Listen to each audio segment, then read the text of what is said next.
Okay, that's great. Thanks. Well, I'll get right to it. Just kind of as a recap from last week. Thanks everyone for joining.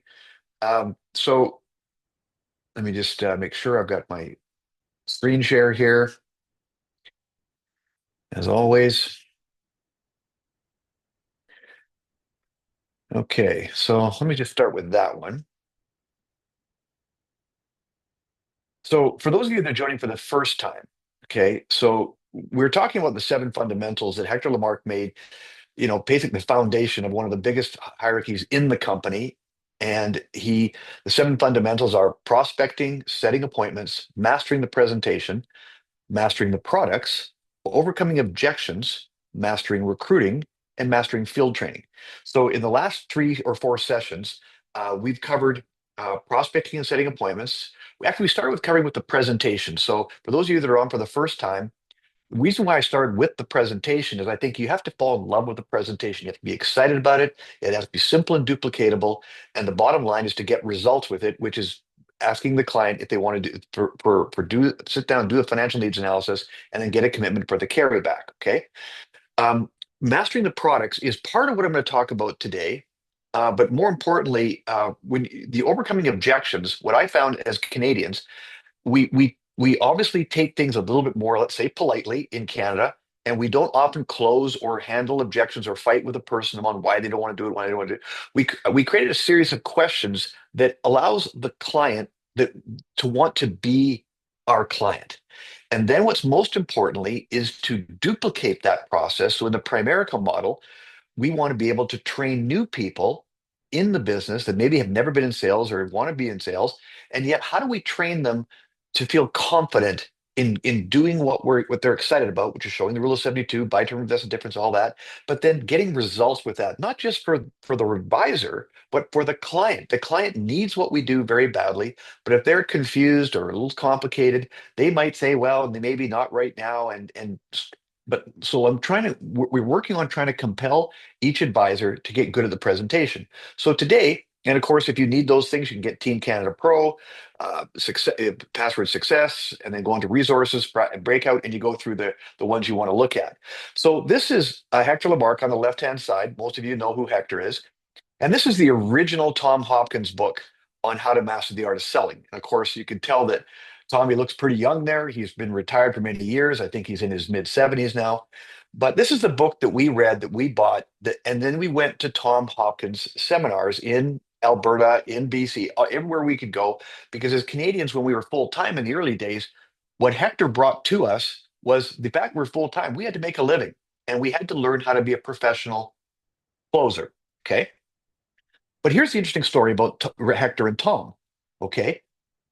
Tom, okay, Hector knew Tom because he went through all his courses, all that kind of stuff. Somehow met Tom and figured out a way that Tom had the wrong life insurance. He had whole life, universal life in those days. So Hector went in and developed Tom into a client.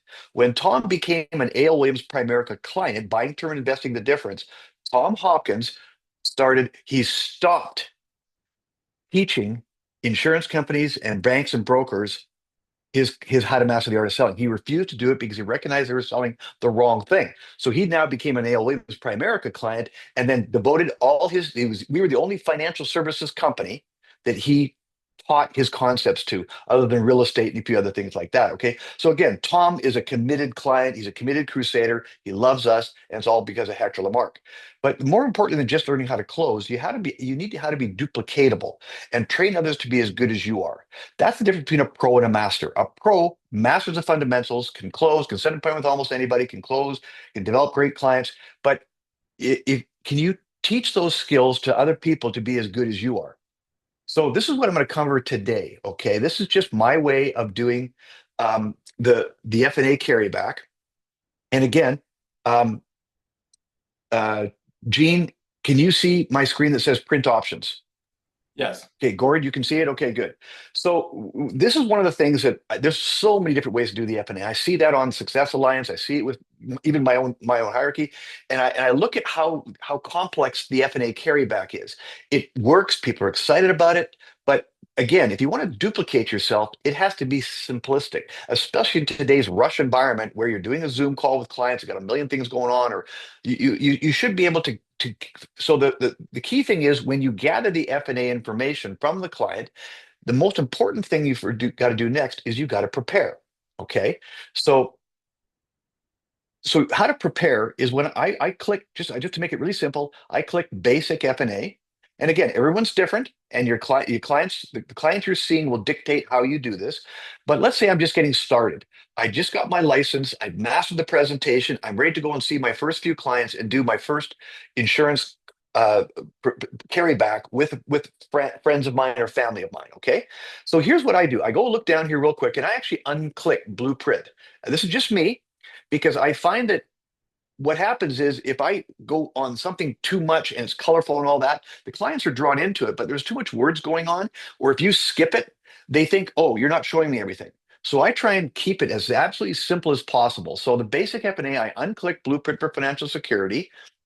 The next thing, I keep all the retirement detail, the first two, with the basic F&A, and see how it comes down here to life insurance quick quote. I unclick that, and you'll see why in a second because and then it says life insurance triplicate of choice. I think I'll click.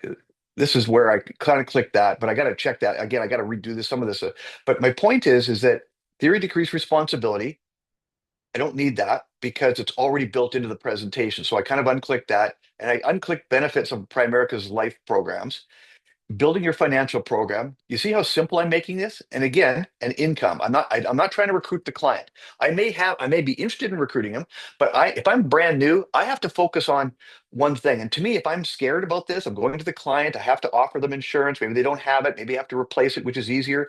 But the bottom line is I want to give my brand new people confidence that they can do this without me when they're ready. Okay. So now what we do is we go here to the F&A, and this is John and Jane Smith. So this is essentially a very, very, very basic F&A.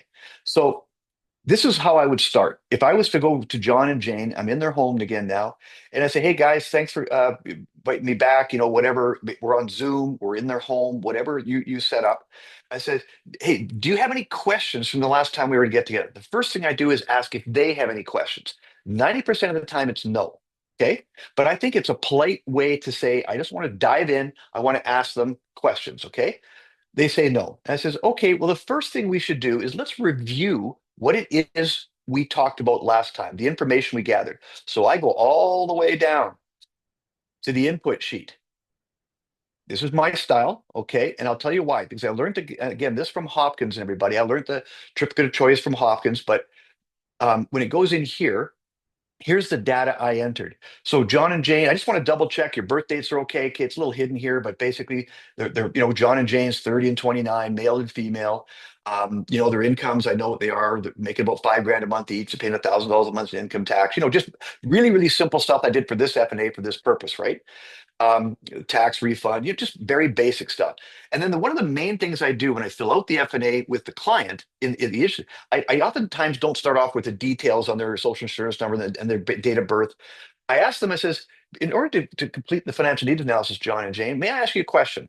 And you'll hear me use the word may I a lot, which is again a softer way of asking for commitments. Okay. So you'll hear me use may I a lot. Okay, I learned that from somebody else who was a great salesperson and a very polite way of getting permission to do things. Um, if you were retired today, house paid off, no kids, no debt, how much could you live on in terms of today's dollars? And they'd say, well, they look at each other and they say, well, I never really thought about that, but let's say 6 grand a month. So I put that in there. See that? 6 grand a month. Okay, they're a pretty well off couple. They're making 5 grand each. Let's say two professionals. Okay, I'm just using that, but I put that in there, $6,000 a month. Okay, perfect. And at what age? I mean, conservatively speaking, at what age would you want to accomplish that? And they say, well, 60, 65, 55, ideally. This is okay. Let's put down age 60, 65, whatever. Those are how I start filling out the F&A. But so I review that with them on the carryback, and I say, you guys are making about 5 grand a month. If you could retire today, retire 6 grand a month. Is that still true? You see, you're going to hear me say this over and over again. Is that still true? Because two things. It helps refresh the client's mind, and it helps get the new recruit, the new licensed agent in your team confident that they're following a process that gets yes, yes, yes. Okay.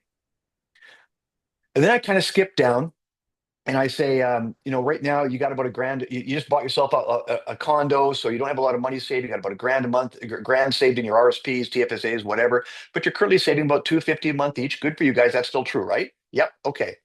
And then we look at the debt. You got your mortgage here. You got your, the interest rate payments. I just kind of go through this, fairly quickly, not to just checking things here to make sure my calculations, what the FNA is going to be correct. Most of the time it is, but you can say, well, actually, no, we don't pay $200 a month anymore. It says, okay, I'll change that and get back to you. But for the sake of this, and sometimes I'll dive back in and change it, but let's just say we only have 45 minutes to an hour, okay, before they got to pick up their kids from soccer or something like that, right? Okay.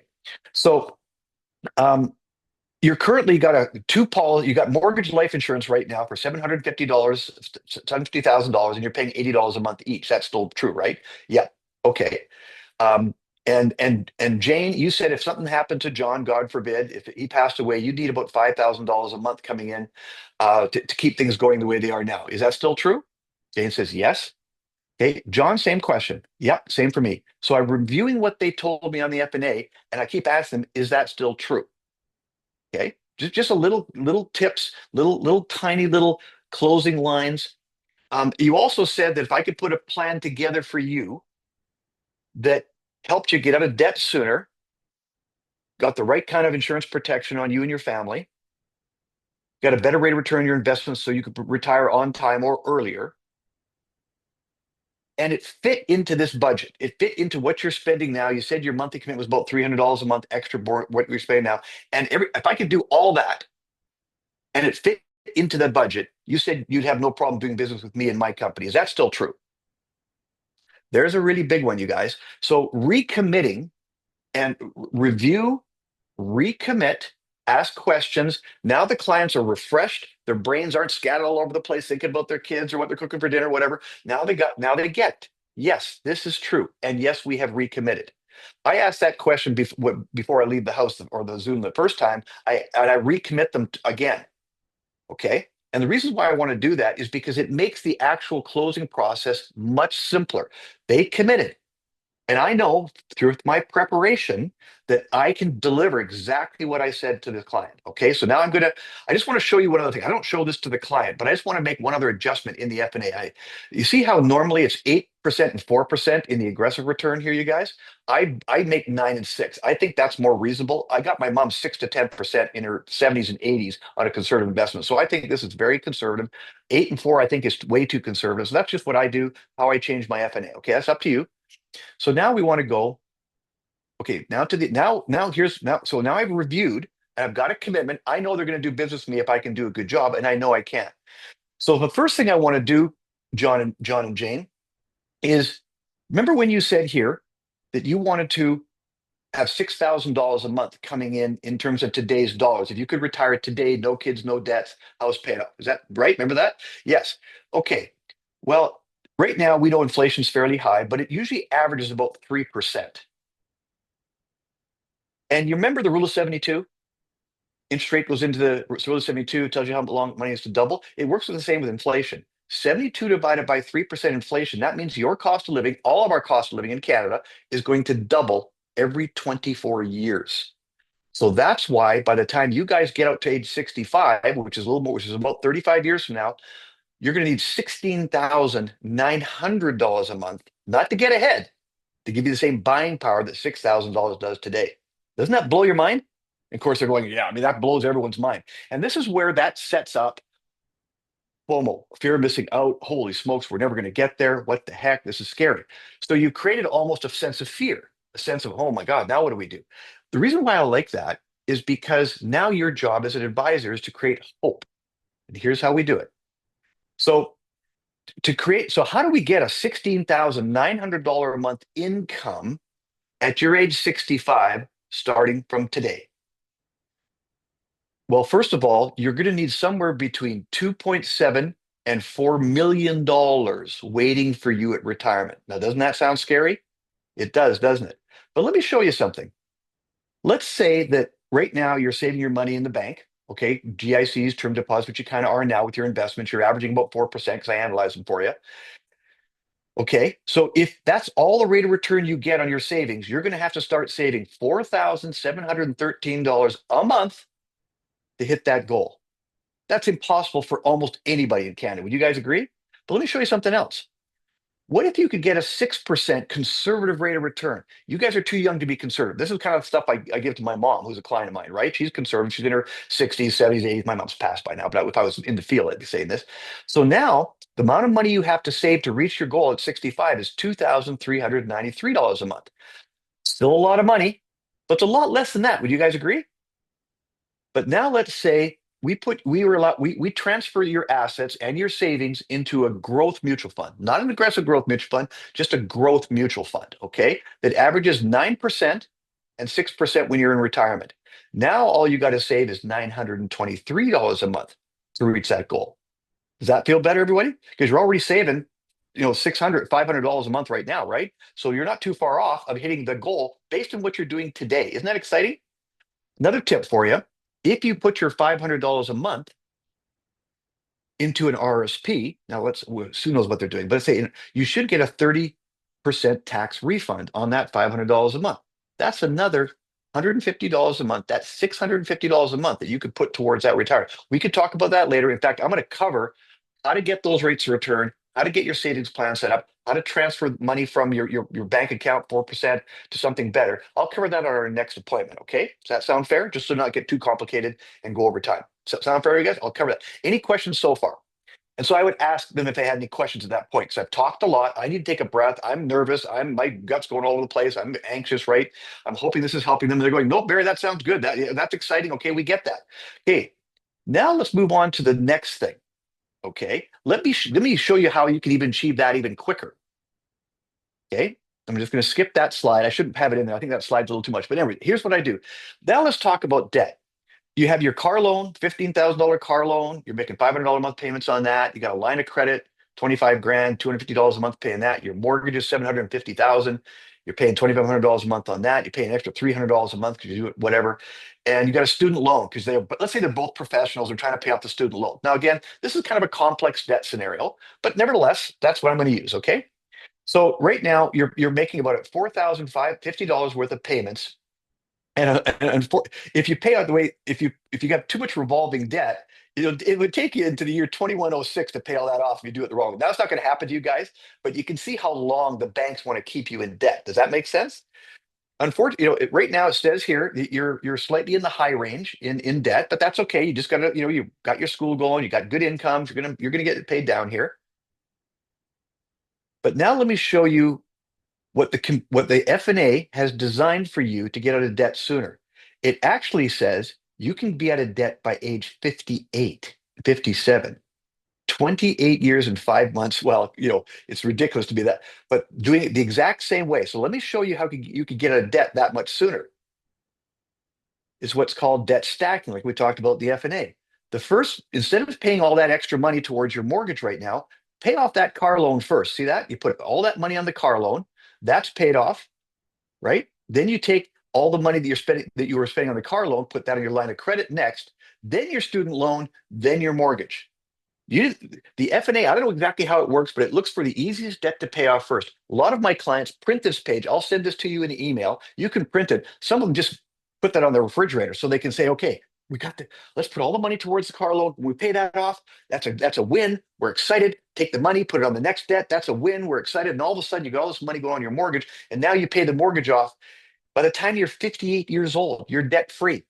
How does that sound so far, you guys? Any questions? Now they're excited. Now, see, folks, I love the FNA. Do you get a feel for how much I love it, how excited I am? That's the kind of excitement you need, and your people and your teams need. So now they're motivated to put that list of names on there and make some doggone appointments. Because I'm excited. I'm so excited. Okay, that's what it takes, I think, to get people that have been kind of on the bench for a while, or brand new people, or people who've been around a while. When I did this, it took me a long time to prepare for this, everybody. I mean, I haven't done, I don't do a lot of F&As anymore, clients referrals and all that kind of stuff. I do that. But my point is, I love the F&A and how it helps my clients. Okay. But here's the cool thing. I go back up here and I say, here's another interesting point, you guys, is, and I'm looking for the thing where it says, oh, here it is. But here's the cool thing, John and Jane, is let's say you do pay off your debt by age 58 or 57. and you take the $4,050 a month you're paying on all your debt and you put that into your growth mutual fund, that'll give you an extra $471,000 by age 65. So if I go back to your chart here and I've already saved you 471,000 here, you can actually retire sooner or wealthier. Which one would you want? Well, both, and people, you have fun with them, right? You could. So my point is if we follow this financial plan and things are going to happen, we all know that. But if we follow the financial plan, make changes as we go, we can update this every year if you want. I'll come back more often. Um, but my point is to get you retired at your target date, debt free, financially independent, and so does that make sense, you guys? Okay, any questions? Okay, good. Let's now cover the insurance side of everything, because what the FNA revealed is you guys need about $950,000 each, not 750 that you got with the mortgage insurance, about $950,000 each. Okay. So what does that cost? Well, you're currently spending 750, you got $750,000 of mortgage life insurance for $160 a month. If you do $950,000 with us, and I believe this is on a 25-year term or 30-year term, I can't remember, you guys. It's actually only $163 a month. So to get $200,000 more coverage than you have now, it's about the same as what you're spending. And here's the downside about mortgage life insurance: as you pay it down, the insurance goes down, and the payment stays the same. But not only that, and I think this is still true. Someone on the phone could correct me if I'm wrong. But in Canada, that's called what's called post claims underwriting. So in other words, they don't underwrite. Oh, that's right, Dave. Okay, good. Like that's illegal in the United States. Okay, to have post claims underwriting, but in Canada, so what that means, John and Jane, is that if something, God forbid, happens to you, then the bank that sold you the insurance goes in and sees if you're a smoker, sees if your health is bad, and if they have any concern about how your health is, they'll deny that claim. With term insurance, what we provide is we give you the 950,000, but we do insurance, we do underwriting up front. So you are 100% sure that you're going to get paid out and what your premiums are. Okay. Do you see why you don't want mortgage life insurance? Tell all your friends if they get mortgage life insurance, it's not a good thing. Okay. So let's just go here real quick. Let me just sort of summarize what we've done so far here. And I'll give you three options. Okay. You can sort of see here that your total protection need is about 950,000, right? Now, guys, I did this based on a couple other advisors in my group that do it differently. But the reason why the reason why there is such a thing as triplicate of choice in Primerica, because when Tom Hopkins got involved with Hector and we did the FNA, they said have three choices. Why I'm going to concentrate on this a little bit, everybody, is because three choices is something that works with the man, and even the woman's brain, because woman's brain works way faster than a guy's brain does and can see a bunch of different things in the short round. But a man's brain needs to see one thing at a time to make a decision. Okay. Women will analyze it really quick and they get it and all that kind of stuff. Yeah. Okay. But here's my point. What it says, John and Jane, is you see how you're $950,000 each. Okay. And I might modify, and you see how the amount is 163 for the one. Okay. This is based on a 30-year term. They're 30 years old, so it'll take you out to 60. Why is it cheaper here? Because that's a 25-year term. How insurance works in our world is the shorter the term, the lower your cost. But if you need insurance longer than 25 years, your premiums will go up as you age. So it's short, it's cheap up front, but could cost you more long range. So what I wanted to offer you is a 35-year term, which is 196.09, which is more than you're spending. So that's the maximum you would need. That's the maximum length of term you would need. This is probably kind of the minimum you'd need, 135.93. And here's something in the middle. So based on knowing that's the maximum length you probably need, the minimum length, and it's in the middle, based on your budget, which one would you guys choose? You see how I do that? I'm telling you guys, I've taught so many other people outside of Primerica that have things for sale, contractors, whatever, and they always give you one estimate, one price. And we're going, well, I can't make a decision. That's just one price. I always tell them, if you want to help people make a decision, give them the highest price first. Oh, that's a lot. Then the lowest price. Oh, that's reasonable. And something in the middle. And 9 times out of 10, 8, 9 times out of 10, they'll choose the middle. Make sense, everybody? So the triplicate of choice, no matter what you do, the same thing goes for all different ways in Primerica. But if you remember that, always try to have three comparisons: maximum, minimum, and something in the middle when you're talking to people and trying to help them make a decision. So now the decision is fairly easy. They pick the middle one, and I say, now here's how I close on that. I says, okay, that makes a lot of sense to me. I want to make sure that fits, that feels good with you. You got a 30-year term. It's about the same price as you're paying now for mortgage insurance, which is great. No extra dollars out of your pocket. But before I can recommend this particular product, may I go ahead and ask you a few medical questions? And then I'm on the Turbo app, right? I go on the Turbo app, and here's what I do. Now, I didn't prepare my slides to go on the Turbo app. I'm sure everybody knows how to do that. Okay. I guess I could if I wanted to, right? I could go on Turbo apps right here and pick. There's John and Jane down here. So I pick John. Let's say maybe I do John. And again, I'm a little rusty at this, you guys, as you could probably tell.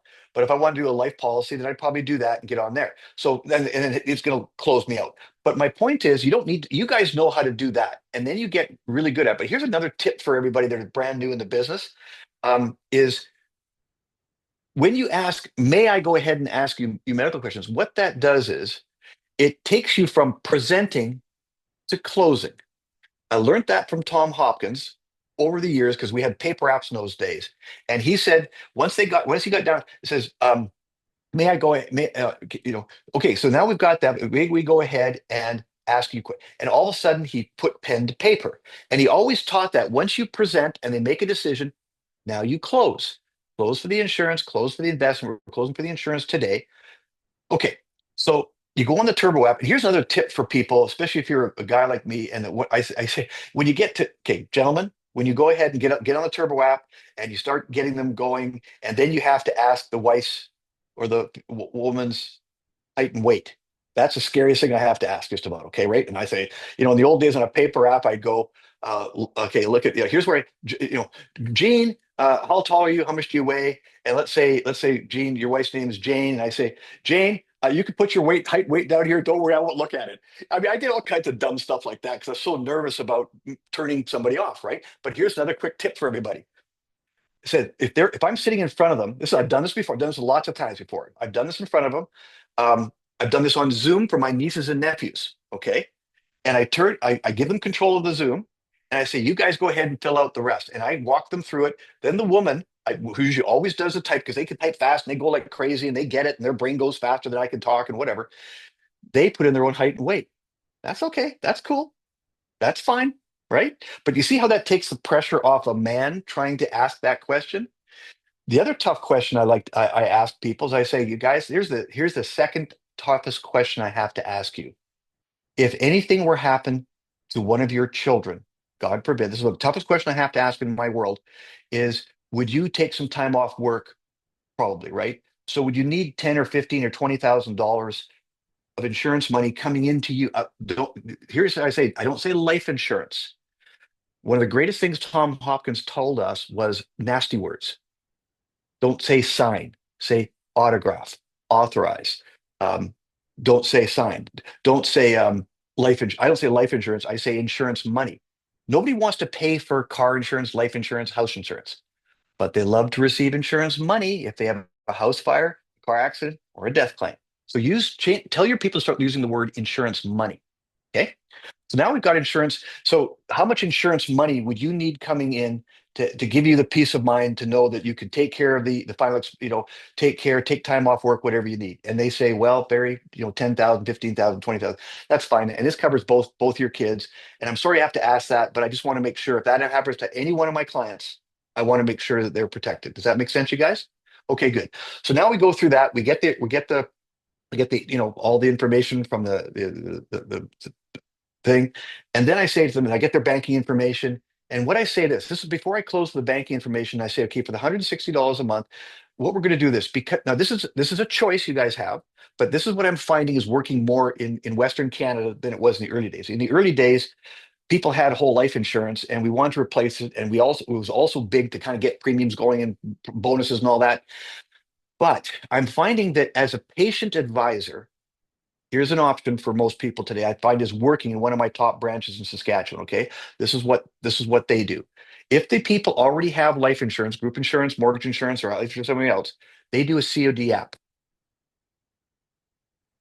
Why do they do that? I said, why do you do that? Why don't you just get the money? He says, well, Barry, they're already paying, then they're paying double. And I says, well, yeah, okay, I get that. But now what I'm finding is that result is making their persistency. This one office I have in Saskatchewan, they wrote $11,000 in premium last month, this month, February, 100% QBI, 100%. How many people would like to have that in their business? Okay. So what they do is they do a COD app. See, because you already have this mortgage insurance, John and Jane, is I'm going to do this app, which we call. So what we're going to do is we're going to go through the underwriting process. The paramed nurse is going to call you to verify all this information that I need. They might come and see you, but usually they do it over the phone. Once they have that information, everything you've given me is going to go back to the head office, and they're going to come back either with these same rates. If you qualify for exactly the same rates, they might come back even lower depending on your health conditions and your all that other stuff. Or it may come back higher if there's a rating of some sort. Okay. So that's why, but when it comes back, this is not going to cost you anything. If you like what we have, then the $163.93 will come out automatically. We'll get that going. You can cancel the mortgage life insurance or your whole life policy or whatever else you got. And so now you've got a policy. Now you keep your policy until you know you got something with us. You make sure you're covered with us with amount that you can afford that makes sense to you, and then we cancel the other stuff. How does that sound, John and Jane? Okay, great. Well, thanks. That's all we need for tonight, you guys. I'd say that's all we need for right now. We've covered a lot of ground here. What I'd like to do is we're going to get this process. You'll get a call from the paramed nurse, like I mentioned, and on and on and on. If they don't have insurance, and I say, this is how I close that one. Say, now you guys don't have insurance, but we all agreed that you probably do need some. So what I'd like to do with the FNA here, or with the Turbo app here, is we're going to draft $163.93, which is what we call a good faith deposit. So when the policy gets issued, this basically what it does, it covers you temporarily for $500,000 each. If anything, God forbid, happens to you in a month, you're covered temporary. You're covered for that while we're underwriting the policy. Okay. When the policy is approved, that 163.93 will pay that policy up 1 month into the future, right? So even though this is a good faith deposit, you're basically getting a month and a half. You're going to get about a month free life insurance in there while we underwrite. I just want to be cautious. I want to be careful. I don't want, God forbid, something to happen. You know, some weird tariff guy from down south comes up and does something crazy in your house. Whatever. Okay, I'm just throwing that out there to be funny. That's stupid, but whatever. Dad jokes. Okay, but you know what? Sometimes, if you have a couple little things like that, I mean, if you're not, don't be humorous if it doesn't work. Self-deprecating humor about yourself is actually the best if you want to be humorous. Try not to be. But anyways, humor does work because it lightens things up, especially with what's going on in our world today right now, and having a little bit of that going on, I think lightens things up. Yeah, we get it, Barry. Yeah, no, hey, yeah, I get it. Yeah, well, thank God. And hey, isn't Prime America an American company? Now that's important. But I covered that on the presentation, right? I says, I say, our head office in Canada is in Toronto. Okay, this is what I do when I do my first presentation. So they know it's a Canadian company, but they buy us. They don't buy Prime America. Okay, they buy us. But again, because it's an American name, okay, so on and so forth. So I just want to make sure that they know that we're a Canadian company. Each office in Canada is independently owned by Canadians. Primerica Life is a Canadian life insurance company dedicated to us. And of course, as you know, PFSL Investments Canada, so I just think that in this environment, our name can sometimes get out there a little bit. So, but if you're talking to hot market, warm market people and they trust and like you, they might ask that question, but I'm sure that most of you can handle that on your own. But that's it. So then I say, when I finish, the insurance application, then I say, well, sounds great, guys. So what I'd like to do is I'm going to continue to analyze the current investments you have, and I'm going to come back again. If I were to come back this time next week, or if we were to do another Zoom meeting this time next week, I will go over the mutual funds presentation to explain how they work. I will go through some of the investment ideas we have based on everything you've told me, and then we'll start putting together your investment plan to help you hit that retirement target. Does that sound fair, John and Jane? Great. Hey, it's been great seeing you guys. Thanks for talking. Any last questions? Nope. Okay, good. So we'll set that appointment. I'll see you guys again next week. Okay. Everybody look at their watch. When did I start? 8:30, right? Now obviously I clipped a few things and I added a few things. And if they want to talk and get me a cup of coffee or tea or a glass of wine or whatever they want to do, I probably wouldn't do that, but it doesn't matter. Um, I'm done in 35 minutes. Why is that important? Well, as you guys know, people are busy, number one. Number two, if you can train your reps, one of the biggest things that I learned from Tom Hopkins and Hector Lamarck is, have you ever heard the expression, for those of you guys who have read the Old Testament, that Samson slayed 1,000 Philistines with what? What instrument? The jawbone of an ass, donkey. But what I tell people is every day 1,000 sales get killed with the exact same weapon. You talk too much. Talk, ask questions, review, recommit, close. Close the next appointment. Keep your appointments separate. If I was so I can that's it for now, you guys. That's me being done. If anybody has any questions, please feel free to ask. Um, Hey Barry, there was yeah, go ahead. one question in the chat was to do with when you talked about retirement, $6,000 a month. Do you include CPP and old age security in that factor? Very good question. Yes. So in the F&A gathering, um, yes, I do. I include CPP, but not OAS. And I think it's data you entered, so it's down here. See, CPP benefit, I just guessed at $1,000 a month because I'm 65, you guys. I'm still alive. I'm going to thrive in 2025, but I get $1,000 a month CPP.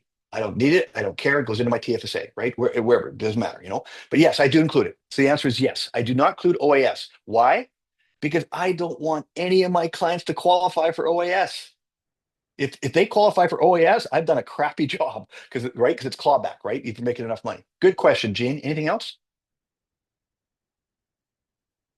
There's one more in here. Okay. What were those points again? Recommit, close. Oh, good. Let me shrink the screen and go back to this one here.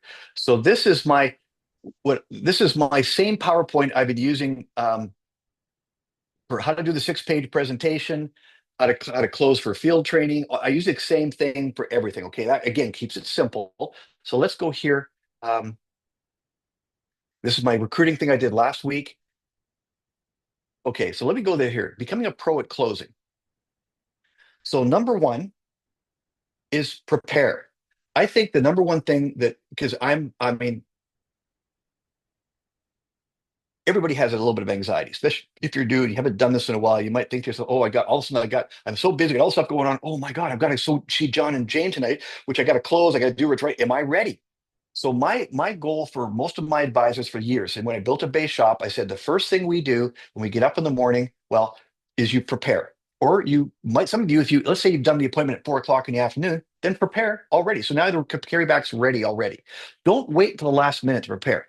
Prepare early so you have your F&A done. You can review the F&A. Let's say I did the F&A, I inputted it all, looked at it all, jockeyed around the numbers, did all the things I got to do as an advisor to make sure my F&A is going to present properly to the client. And then I review, let's say I do that. I see John and Jane tonight at 4 o'clock. I go home. I got some time before dinner. I'll do all that. It's done. Now, before I go see them next week, I have it done. I just look up John and Jane. I review it for myself and I prepare. Number two, review. Review the input page from. So in other words, don't just show the F&A right off the bat. I like to review the input numbers first to make sure, like, because there was a question. Do you include CPP? Well, yeah, I do. Okay. Review the key components of the F&A to make sure it's accurate. It normally is 90% is accurate, but what it really does is gets the client's brain remembering this is not Barry selling something. This is them telling them what they needed. Right. We got it. Okay. We got it. Oh, that makes sense. Is that still true? Use those words. Is that still true? Does that make sense? Okay, good. Then you recommit them. They already committed before that. If I can show you a program that is better for you in every way, and you be the sole judge of that, Gene, and it gave you the insurance you needed, it got you out of debt quicker, helped you retire on time or sooner, and it all fit into that budget you just gave me. Is there any reason why you wouldn't want to do business with me and my company? Recommit. Okay. So then I say that again when I go do the carryback. The exact same thing, just to double check, because that's really where the close happens. They're ready. You just have to be simple to get to the point where you can get pen up to paper or to input into your FNA, your Turbo app, right? Okay, recommit. But here's another point I want to make. If they have whole life policies or investments sold by somebody else, here's another little closing line when you recommit. Okay, and you can do it on the presentation before you take the information.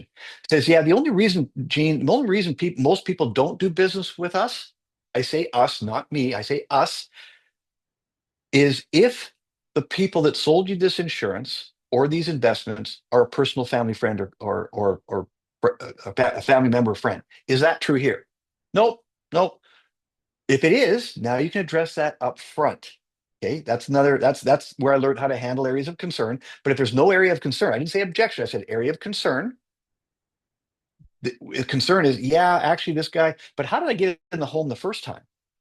You know what I mean? So these days, having somebody that if they want to see me, it's because they're already dissatisfied with currently being done. Okay.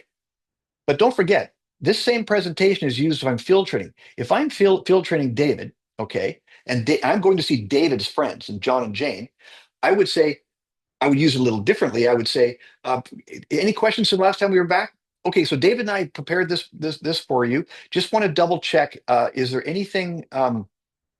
So this is what I'm going to show you first, and what I'm going to be training David to do. So because David got the appointment, because it's a field training appointment, perhaps he's now licensed, whatever, and I'm helping him out. I use the transition phrase, even if I'm doing the rule of 72 or I'm doing the F&A input, I'm going to say, so what I'm going to show you here is how to collect this, and what I'm going to be training David to do. Now he's a licensed insurance in the insurance business. He's going to go ahead and fill this information out for you. But what so basically now David's licensed, let's say, or whatever. Now he's going to do the presentation, or I'll do it.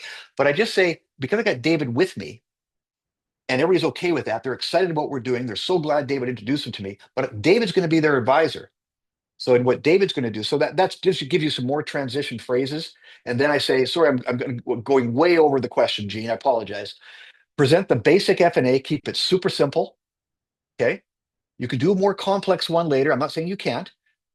Ask small closing questions along the way, small closing questions that are easy to answer, and then leading to the larger, or when you're ready to close. Make it easy for clients to say yes to what's in their best interest. That's how to master the art of closing. That's why I didn't say master the art of selling. I'm not selling them. And I'm closing, which is a word in a way, but how to master the art of helping people make the right decisions for themselves. It's an art form. And if you can master that, you can build a huge team teaching people how to master helping people make decisions. Close the insurance, set the appointment for the mutual fund presentation and carryback, and on the return appointment to deliver the policy or talk about the policy, then you can present other products as needed because the FNA has got the Legal Shield, which I love Legal Shield. Man, I'm telling you, I use that all the time. It's awesome. They got the home stuff, the Surex, all those things. I think it's important to teach our people that when they do a carryback for let's say they're delivering do the mutual fund, sell that insurance mutual funds first for sure. Then let's say you're delivering the policy, you're having a second visit. Now you go through some of the other products that you do because they trust you, they've done business with you. Now you can scale up that client's interest into a Surex product, a Legal Shield, an Edge, or whatever you do. Okay, so that's where. Thank you, Gene, for asking that question. Because I forgot about this particular slide to summarize. Any other questions, anybody?